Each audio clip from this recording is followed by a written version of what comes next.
형제들아, 내가 너희와 같이 되었은즉 너희도 나와 같이 되기를 구하노라. 너희가 내게 해롭게 하지 아니하였느니라. 내가 처음에 육체의 약함으로 말미암아 너희에게 복음을 전한 것을 너희가 아는 바라. 너희를 시험하는 것이 내 육체에 있으되 이것을 너희가 업신여기지도 아니하며 버리지도 아니하고 오직 나를 하나님의 천사와 같이 또는 그리스도 예수와 같이 영접하였도다. 너희의 복이 지금 어디 있느냐? 내가 너희에게 증언하노니 너희가 할 수만 있었더라면 너희의 눈이라도 빼어 나에게 주었으리라. 그런즉 내가 너희에게 참된 말을 함으로 원수가 되었느냐? 그들이 너희에게 대하여 열심 내는 것은 좋은 뜻이 아니요 오직 너희를 이간시켜 너희로 그들에게 대하여 열심을 내게 하려 함이라. 좋은 일에 대하여 열심으로 사모함을 받음은 내가 너희를 대하였을 때뿐 아니라 언제든지 좋으니라.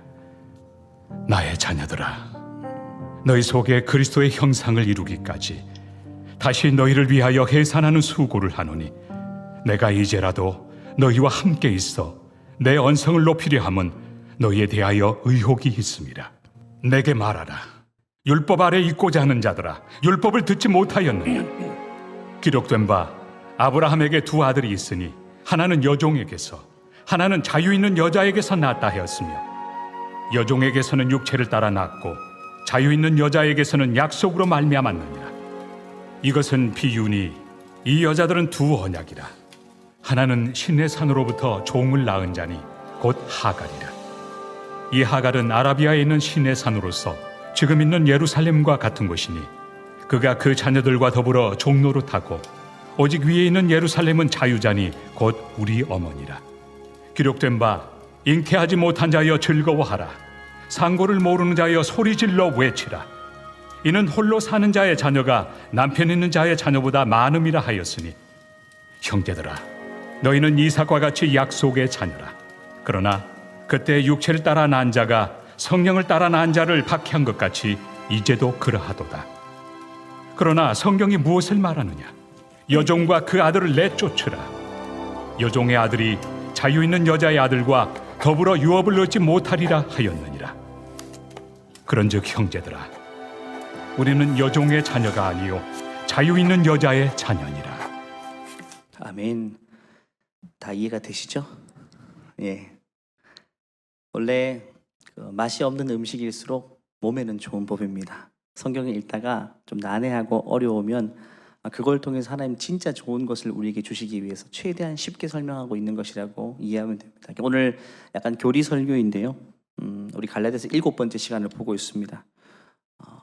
바울이 왜 이렇게 호소하느냐 하면 이유는 간단합니다. 바울이 목회했던 갈라디아 교인들이 어느 순간부터 길을 잃어버렸기 때문입니다.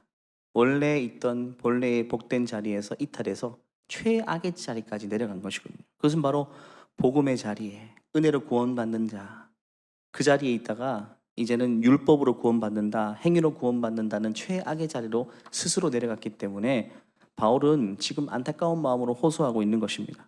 앞선 1장부터 4장까지 내용이 다 그런 내용입니다. 오늘 읽었던 12절부터 4장 31절까지는 긴 논증의 어쩌면 결론 부분이라고 할 수 있습니다. 제가 오늘 본문을 방금 화면을 통해 보는 것처럼 좀 고개를 갸웃갸웃하게 했는 비유들이 좀 등장합니다. 하갈과 사라가 등장하고 신의 산이 등장하기도 하고 또 위에 있는 예루살렘이 우리 어머니다라는 이런 표현도 등장합니다. 이런 표현들만 집중하면 이 전체를 이해하기 어렵습니다. 제가 최대한 이해하기 쉬운 기본적인 밑그림을 그리고 제가 설교를 이어가도록 하겠습니다. 첫 번째 이 질문으로부터 시작되는 겁니다. 당신은 누구의 자녀입니까? 누구로부터 난 것입니까? 우리에게 질문하고 있는 겁니다. 여러분은 누구 자녀입니까? 그러면서 비유를 듭니다. 첫 번째는 이스마엘과 이삭의 비유를 듭니다. 우리가 알다시피 이스마엘은 첩으로부터 하갈로부터 낳은 첫째 자녀이고 이삭은 사라로부터 난 둘째 자식이죠. 여종 하갈에서 태어난 이스마엘, 그리고 아브라함이 약속을 기다리지 못해서 조바심으로 자기 힘으로 첩을 얻어서 낳았던 자녀가 바로 이스마엘입니다. 그래서 성경은 육체를 따라 난 아들이라고 말합니다. 두 번째는 이삭이죠. 자유 있는 여자, 한마디로 본 부인에게서부터 났던 사라에 대한 이삭이라고 말합니다.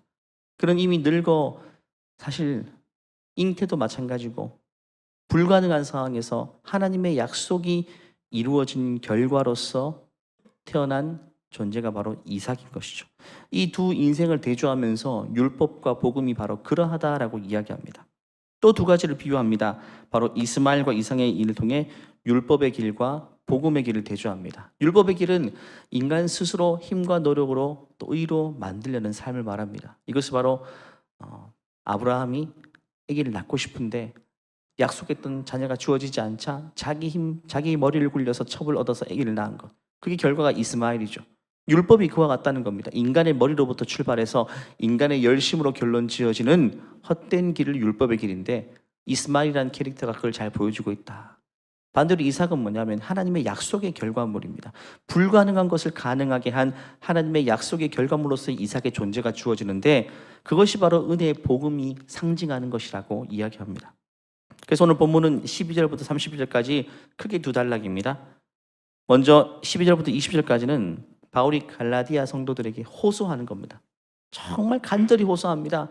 뜨거운 가슴으로 감정적인 호소를 하고 있고 21절부터는 좀 차분하게 가라앉힌 다음에 이성적으로 접근합니다. 논리적으로 접근합니다. 교리적인 접근이 21절부터 나오고 있습니다. 그리고 이 두 단락을 하나로 묶는 핵심 문장은 이겁니다. 같이 따라해 볼까요? 진정한 자유는 약속으로 태어난 자녀의 신분에서 온다.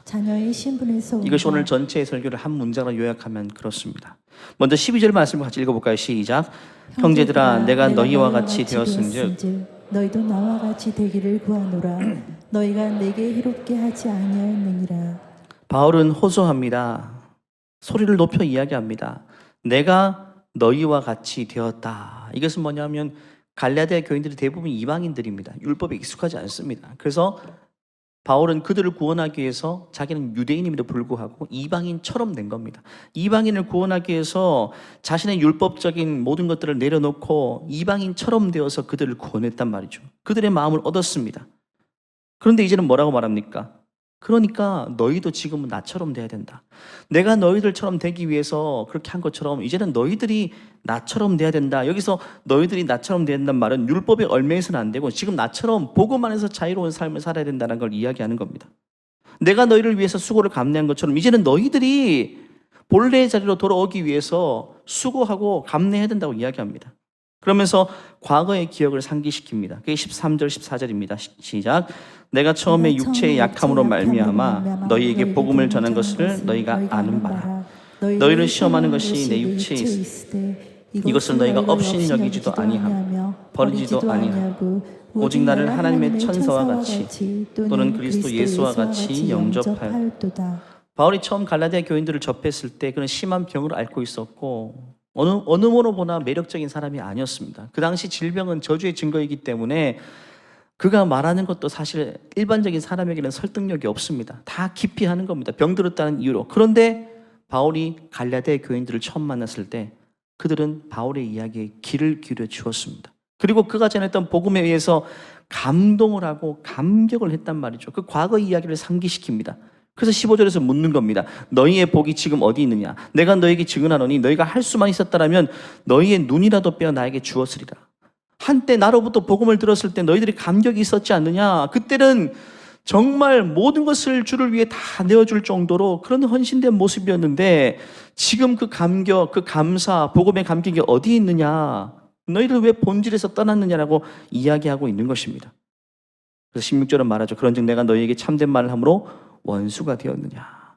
진짜 이 16절의 말씀은 가슴 아픈 호소를 하고 있습니다. 여러분 바울이 지금 얼마나 가슴 아픈지 그 입장에서 한번 생각해 보십시오.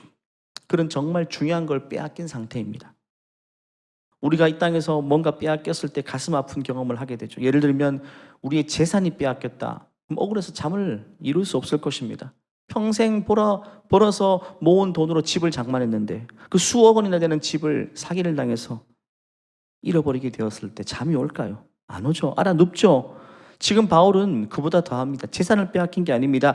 영혼을 잃어버렸습니다. 혼신을 다해 모든 걸 쏟았던 그 영혼이 어둠의 세력에 의해서 잃어버리게 된 겁니다. 자식이 나쁜 사람의 치밀한 계획으로 인해 유괴를 당해버린 겁니다. 그 정도의 충격과 상실감입니다. 이 갈라디아 교인들은요, 바울에게 자식 같은 사람입니다. 근데 그들이 율법주의에 대해 혼동되어서 본래의 길에서 이탈해 버린 겁니다. 그 영혼이 유괴를 당한 겁니다. 그들은 구원받지 못할 율법으로 돌아가고 있습니다. 인간의 공로로는 구원받지 못하는데 거기에 치우쳐 있습니다. 사랑하는 영혼들이, 자식 같은 영혼들이 지금 구원받지 못할 그 상태에 이르게 된 것입니다. 그러니까 재산을 빼앗긴 것 이상으로 바울은 지금 정말 피눈물 흘리는 심정으로 그들에게 이런 서신서로 호소하고 있는 것입니다. 입에 거품을 물고 하는 그런 문맥입니다. 그 모습을 한번 그려면서 계속 진행하겠습니다. 처음에 바울을 하나님의 천사처럼 영접하였던 그들, 바울의 말을 듣고 복음의 진수를 깨닫고 구원을 얻게 되었습니다. 그런데 어느 순간 원수대에 의해서 미혹이 되어버렸습니다. 왜 그렇습니까? 17절 보니까 그들이 너희에게 대하여 열심을 내는 것은, 그들은 나쁜 놈들을 말합니다. 악의 무리를 말합니다. 사탄의 하수인들을 말합니다. 좋은 뜻이 아니요 오직 너희를 이간시켜 너희로 그들에 대하여 열심을 내게 하려 합니다. 거짓 교사들입니다. 인간의 탈을 쓴 사탄 마귀입니다. 그들이 가만히 교회에 들어와서 갈라디아 성도들을 바울로부터 떼어낼 뿐만 아니라 하나님으로부터 떼어놓으려고 온갖 미혹을 당합니다. 달콤한 말로 속입니다. 처음에는 복음에 열심이다가 이제는 그들은 헛된 열심을 내게 됩니다. 파멸적인 열심입니다. 여기서 우리는 중요한 원리를 배웁니다. 여러분, 진정한 사랑은 때로 듣기 불편한 말을 해야 될 때가 있습니다. 사람들이 듣고 싶어하는 말만 하는 것은 진정한 사랑, 옳은 길이 아닐 수도 있습니다. 바울은 지금 갈라디아 성도들이 오히려 반감을 가질 수 있겠지만 더 노골적으로 호소합니다. 그게 목자의 심정이기 때문에. 괜찮아, 잘한다 이런 말 하는 게 아니라 너희들은 글로 가면 낭떠러지로 떨어져 죽는다는 겁니다. 너는 글로 가면 죽어, 글로 가면 안 되라고 간절히 호소합니다. 하지만 악한 무리들은 괜찮아, 잘하고 있어. 듣기 좋은 말만 해서 그들을 미혹시켜 버리는 겁니다. 그래서 지금 바울은 목자의 심정으로 그들에게 정말 일침을 가하는 겁니다. 일침을 가하는 거예요. 그들이 귀를 막고 싶고 듣기 싫어하는 말이지만 바울은 그들을 살려내야 되기 때문에 부모의 심정으로 이야기하고 있는 것입니다. 그래서 19절, 20절로 이어집니다. 같이 읽겠습니다. 나의 자녀들아, 너희 속에 그리스도의 형상을 이루기까지 다시 너희를 위하여 해산하는 수고를 하노니 내가 이제라도 너희와 함께 있어 내 언성을 높이려 함은 너희에 대하여 의혹이 있습니다. 이 단락 전체의 정점입니다. 해산의 고통을 겪는 여인에게 자신을 비유합니다. 다시 내가 너희를 위하여 해산하는 수고를 한다. 다시라는 말은 처음 너희들을 내가 구원할 때 나는 정말 너희를 위해서 정말 해산하는 수고를 감당했어. 내가 죽도록 너희 영혼을 구원하기 위해서 다 쏟아부었다는 겁니다. 그런데 너희들이 또 본래의 자리로 돌아갔으니까 내가 또 한 번 해산의 수고를 감당한다. 저는 이 부분을 읽으면서 좀 조심스러워졌습니다. 바울이 말 실수를 한 게 아닌가. 남자들이 조심해야 될 몇 가지 중에 뭡니까? 스포츠 이야기, 군대 이야기. 이거는 여성들이 들어줄 만하지만 해산의 고통을 폄하하거나 그 고통을 이해하는 것처럼 말하는 것은 굉장히 위험한 말이죠. 근데 바울은 자신의 수고를 뭐로 표현합니까? 해산의 수고다. 아기를 낳아보지도 않았으면서, 심지어 바울은 결혼도 안 했거든요. 보지도 못했습니다. 그런데 해산의 수고로 자신의 영혼 구원을 위한 수고를 비유합니다. 왜냐하면 사실 그 비유가 정말 적절합니다. 산고의 고통을 통해서 생명을 낳듯이 내가 너희를 위해서 수고한 것은 결국 그 결과로 너희의 생명이 출산하게 되었다는 것. 너는 사망 가운데 죄 가운데 죽어 있었지만 내가 해산의 수고를 감당함으로 너희들이 이제 생명으로 잉태되고 생명으로 출생하게 되었다는 걸 말합니다. 이제는 내가 또 그 수고를 너희를 위해 또 한 번 감당하겠다라고 말합니다. 그 목적은 이겁니다. 19절에 있는 것처럼 너희 속에 그리스도의 형상이 이루기까지. 목회의 목표는 교인의 숫자도 아니고 프로그램의 성공도 아닙니다. 성도 한 사람 한 사람이 그리스도의 형상으로 세워지고 빚어지는 것. 그걸 위해서 해산의 수고가 있어야 된다라고 이야기합니다. 예수님이 우리를 위해서 자신을 몸짓고 피 흘리신 것처럼 말입니다. 우리가 이 땅에서 뭔가를 위해 수고할 때 가장 가치 있는 수고는 무엇인가? 바로 한 사람을 그리스도의 형상으로 세워가는 그 수고가 하나님 보시기에는 가장 값진 수고가 되는 것입니다. 바울은 지금 그 값진 수고를 그들에게 또 한 번 감당하겠노라고 이야기하고 있습니다. 이제는 21절부터 설득이 아닌 설명으로 교리 부분으로 넘어갑니다. 이제는 말을 좀 차분히 하기 시작합니다. 21절 읽어볼까요? 시작. 내게 말하라. 율법 아래 있고자 하는 자들아, 율법을 듣지 못하겠느냐. 한마디로 너희들 율법으로 돌아가고자 하지 율법이 무엇을 이야기하는지 한번 들어볼래? 라고 말하면서 이제는 이스마엘과 이삭의 이야기를 꺼내고 있습니다. 조금 전에 설명했던 것처럼 이스마엘, 이삭을 이렇게 두 개를 대조하고 있습니다. 이스마엘은 인간의 머리에서부터 나온 육체를 따라 나온 전형이고, 이삭은 하나님의 약속으로 말미암은 그 아들을 상징합니다. 그러면서 이게 율법의 길과 복음의 길을 딱 보여주는 길이라고 말합니다. 율법의 길은 인간이 스스로의 힘과 노력으로, 자기 의로, 자력으로 구원하는 길, 인간의 머리, 인간으로부터 출발한 인간이 스스로 만들어낸 그런 구원의 길이라면, 그게 이스마엘이라는 사람을 통해 상징하는 것처럼 복음의 길은 반대로 인간의 힘이 바닥났을 때 하나님의 약속이 이루어지는 그걸 말합니다. 이게 바로 이삭의 출생과 관련되어 있는 이삭이라는 인물을 상징하는 의미입니다. 이렇게 은혜는 인간의 가능성이 소진된 곳에서 오히려 강력하게 역사하게 되는 것입니다. 그러면서 24절부터 말하죠. 이것은 비유니, 이 여자들은, 결국 이 여자는 하갈, 사라, 이 두 여자는 두 언약을 상징하는 것이다 라고 말합니다. 그러면서 하갈과 사라를 대조해서 설명합니다. 첫 번째 하갈은 시내산 언약을 상징합니다. 율법이죠. 그 두 번째는 이 땅의 예루살렘을 상징합니다. 두 번째는 그걸 통해 사람이 가져다는 것은 종노릇입니다. 내가 율법의 종노릇함으로써 스스로 구원을 얻는 길이 바로 하갈의 길이요, 바로 왼쪽의 길을 말하는 것입니다. 두 번째는 사라입니다. 자유 있는 여자라고 표현하죠. 약속의 복음을 상징합니다. 이 땅의 예루살렘이 아닌 위에 있는 천상의 예루살렘을 말합니다.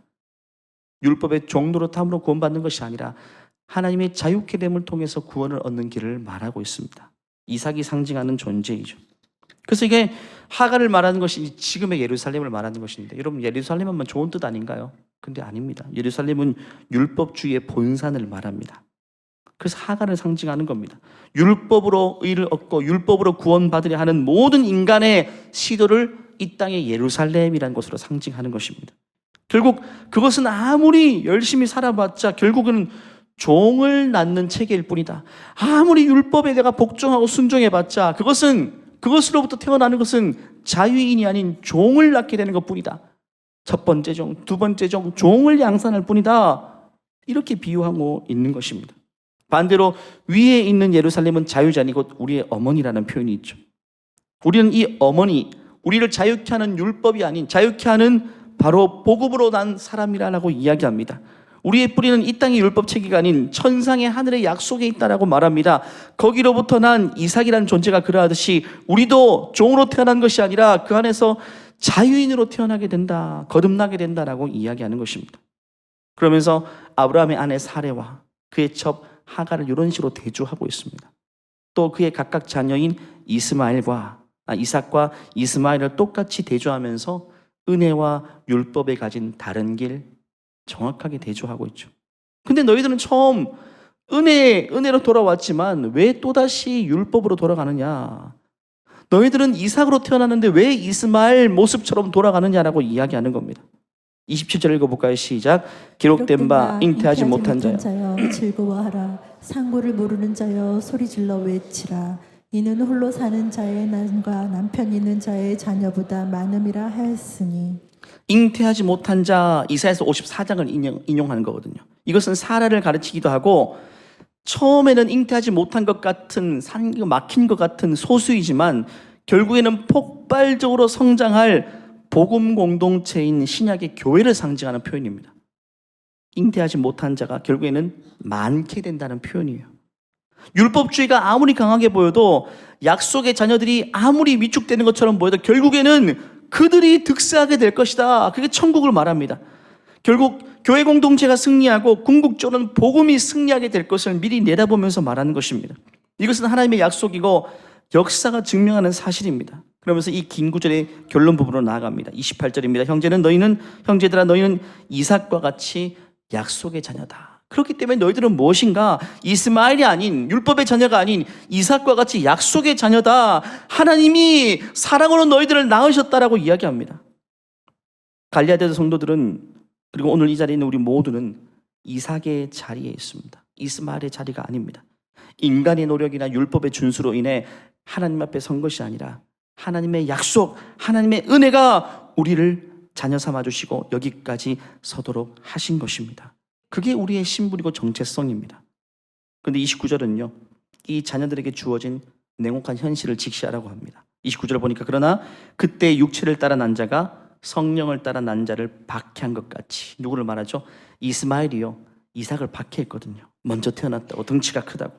그것 같이 이제도 그러하다. 오늘날도 마찬가지입니다. 이스마엘이 이삭을 조롱했거든요. 핍박했어요.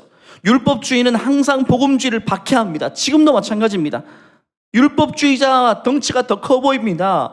복음주의는 그 안에 위축되기 시작합니다. 교회 역사 내내 반복되었던 패턴입니다.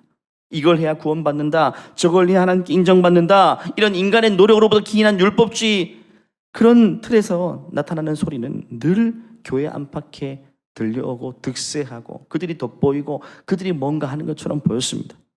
현대판 율법주의입니다. 오늘날도 마찬가지입니다. 믿음으로 구원으로 은혜로 우리가 구원을 얻지만 그 가운데 우리가 열심을 다하다 보면 어떤 사람은 서서히 길을 잃기 시작합니다.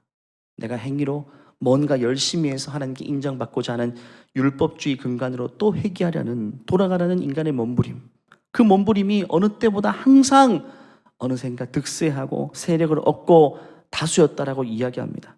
마치 성령으로 난 자, 육체로 난 자가 성령의 난 자를 박해하는 것 같이 이스마엘이 이삭을 조롱했던 것처럼 말입니다. 그러면서 그럼에도 불구하고 그 앞에서 흔들리지 말라고 말합니다. 그게 30절이죠. 그러나 성경이 무엇을 말하느냐? 여종과 그 아들을 내쫓으라. 여종의 아들이 자유 있는 여자의 아들과 더불어 유업을 얻지 못하리라. 창세기 21장의 한 사건을 떠오르게 만들죠. 여종과 그 아들을 내쫓으라고 말합니다. 신학적 원리는 분명합니다. 율법과 복음은 공존할 수 없다는 겁니다. 은혜 율법을 조금이라도 더 하려는 순간 복음은 더 이상 복음이 아닌 것입니다.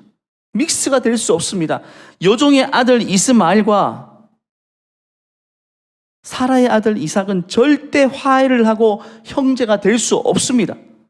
누군가 하나는 쫓겨나야 됩니다. 그래서 창세기에 보면 매몰차게 보일지라도 하나님이 하갈과 그 아들 이스마엘을 광야로 내쫓았잖아요. 갈라서기 했습니다. 바로 이 그림을 구약의 한 사건을 통해 미리 보여주신 겁니다. 복음과 율법이 절대로 하나 될 수 없다, 섞일 수 없다, 그럼 둘 다 아닌 것이 된다라고 말씀해 주시는 거예요. 여종의 아들은 자유 있는 여자의 아들과 함께 유업을 잊지 못한다는 말이 바로 그런 의미입니다. 구원은 은혜로 얻거나 행위로 얻거나 둘 중에 하나이지 둘 다일 수는 없다는 것입니다.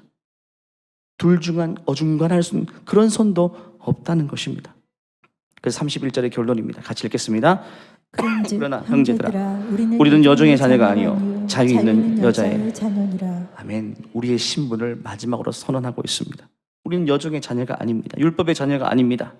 내가 충분히 했는가? 하나님이 나를 받아주실까? 이렇게 두려워하고 불안해하는 종의 모습이 아닙니다. 내 행위가 부족했지 않을까? 내 충성이 부족했지 않을까? 내가 요즘 죄를 많이 짓고 사는데 이것 때문에 하나님께 용납받지 못하면 어떡할까? 하나님이 지금 내 모습을 다 아시면서 나를 자녀로 삼아주실까?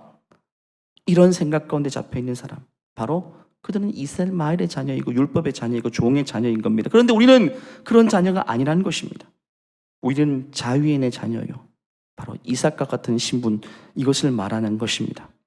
우리는 자유 있는 여자의 자녀입니다. 하나님의 약속으로 태어났고 그리스도의 은혜로 의롭게 되었고 이 땅의 예루살렘이 아닌 하늘의 예루살렘을 어머니로 둔 자녀인 것입니다.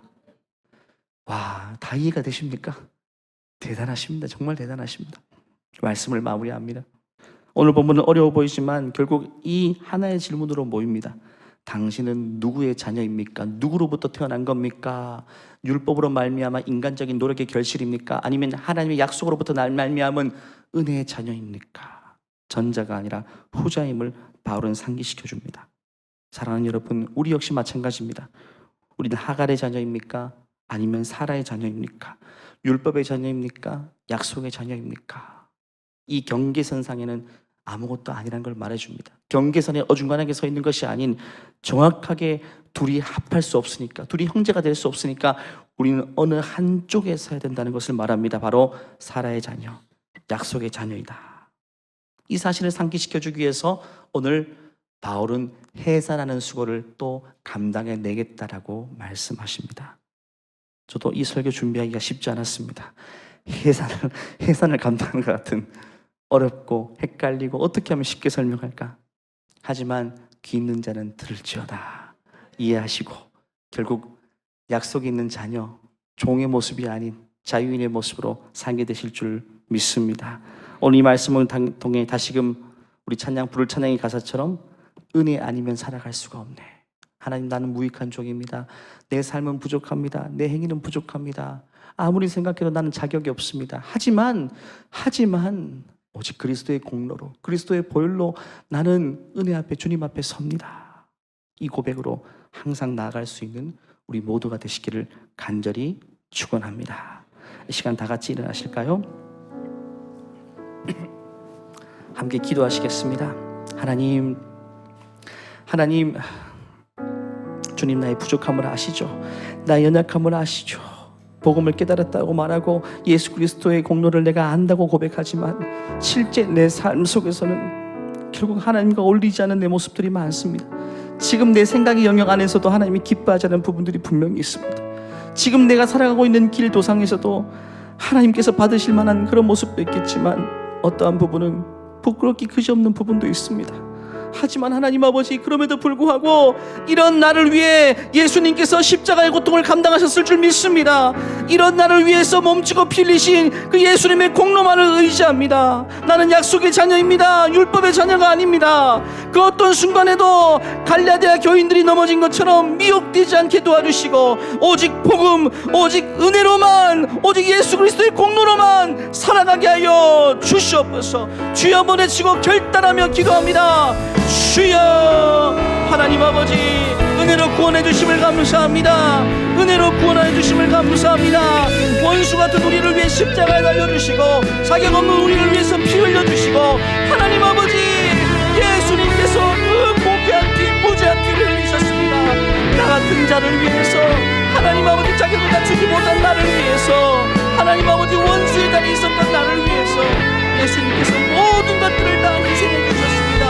하나님, 오직 그 사실이 우리의 구원이 되는 줄 믿습니다.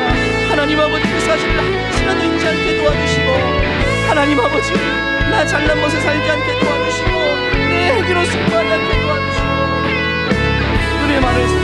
은혜만을 주장하며 살아가게 하여 주시옵소서. 살아가게 하여 주시옵소서. 우리 안에 율법 중에서 나가는 부분들이 있다면 하나님 성으로 확실히 볼 수 있게 도와주시고 오직 은혜만 더하는 곳으로 수고하여 주시옵소서.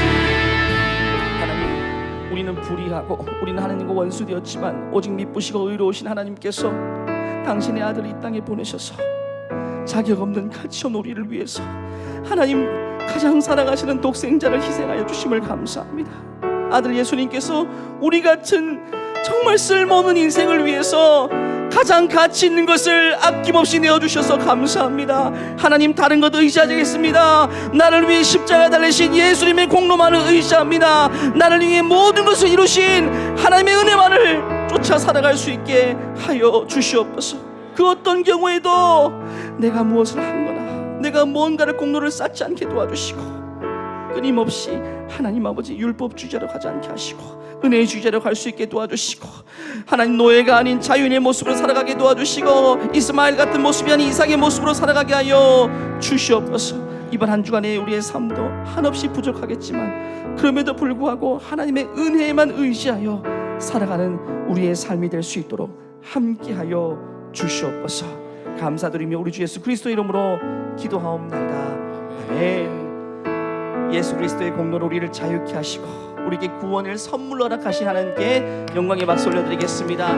그 자녀의 신분으로 살아가신 한 주가 되시기를 바랍니다. 은혜 없이는 살아갈 수가 없네. 우리 찬양 가사 한 절 한 절을 곱씹어서 주님 앞에 고백하며 나갑니다. 나의 모습 보내 사랑 나의 맘 보시네 주 나의 눈물 안에 홀로 울던 맘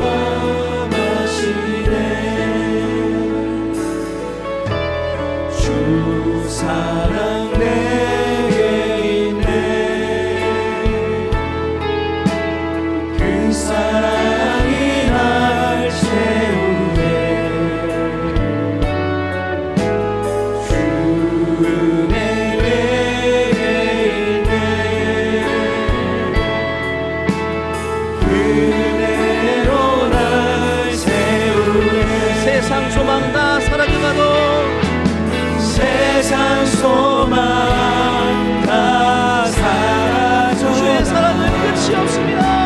주의 사랑은 끝이 없으니 살아가는 이 모든 순간이 주 은혜임을 나는 세상 소망 다 사라져가도 세상 소망 다 사라져가도 주의 사랑은 끝이 없으니 모든 순간이 살아가는 이 모든 순간이다 주 은혜임을 나는 주 은혜임을 나를 믿습니다. 주 은혜임을 나는 많이 모두 고백할까요? 주 은혜임을 주 은혜임을 은혜임을 나를 믿네 은혜 베푸신 하나님께 감사와 영광의 박수 올려드리겠습니다. 오직 은혜입니다. 우리가 이 자리에 선 것도 은혜입니다. 하나님 은혜를 감사합니다. 이제는 우리 주 예수 그리스도의 은혜와 하나님의 무한하신 사랑과 우리 안에 내주하셔서 그 모든 것이 은혜임을 깨닫게 하시는 성령의 교통하심이 하나님 그 어떤 순간에도 나의 공로를 의지하지 않고 내 행위를 기대어 살아가지 않게 하시고 오직 하나님의 은혜에만 전적으로 기대어 살아가는 우리의 삶이 될 수 있도록 하나님께서 은혜 베풀어 주시옵소서. 성부와 성자와 성령의 이름으로 이 시간 그리스도 이름으로 우리를 축복하여 주시고 우리의 삶의 모든 현장 속에서 그 모든 여정이 은혜의 걸음이 되게 하여 주시옵소서. 이 모든 것들을 축원하옵나이다. 아멘.